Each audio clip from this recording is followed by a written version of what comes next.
what is the acceptable level of deaths from coronavirus that means we get our freedoms back and our children get their education back? We want to make sure that as many people as possible are as safe as possible.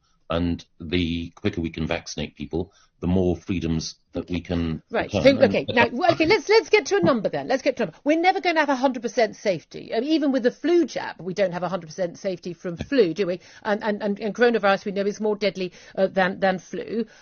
We're never going to have zero COVID. So 100% of people being at risk, vast majority of people who are most at risk are in their over 70s. Once they've had the jab, okay, what number of people dying a day will mean that we can get our freedoms back?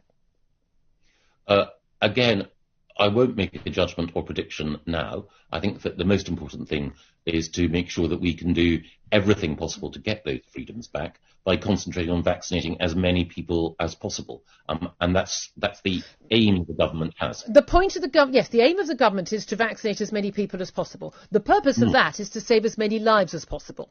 Once we have saved as many lives as we can possibly do, certainly from the over 70s who are most at risk, as I keep pointing out, at that point, we will have a lower number of people who are dying.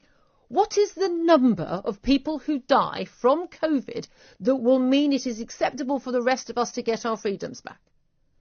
We'll be looking at the pressures overall on the NHS because, again, one of the things that, as we've discussed in the past is the case, is that the more people who are in hospital with COVID, and mercifully, the treatment now means that people who are in hospital have a higher likelihood of surviving. But the more people who are in hospital with COVID, the less available the NHS is for others, and the less available NHS resources are for other conditions. So what we need to do is to balance our ability to treat those who are in pain and who have serious conditions with the spread of the virus. So now it's not about deaths. Now we've moved the goalposts. Now it's the number of people in hospital.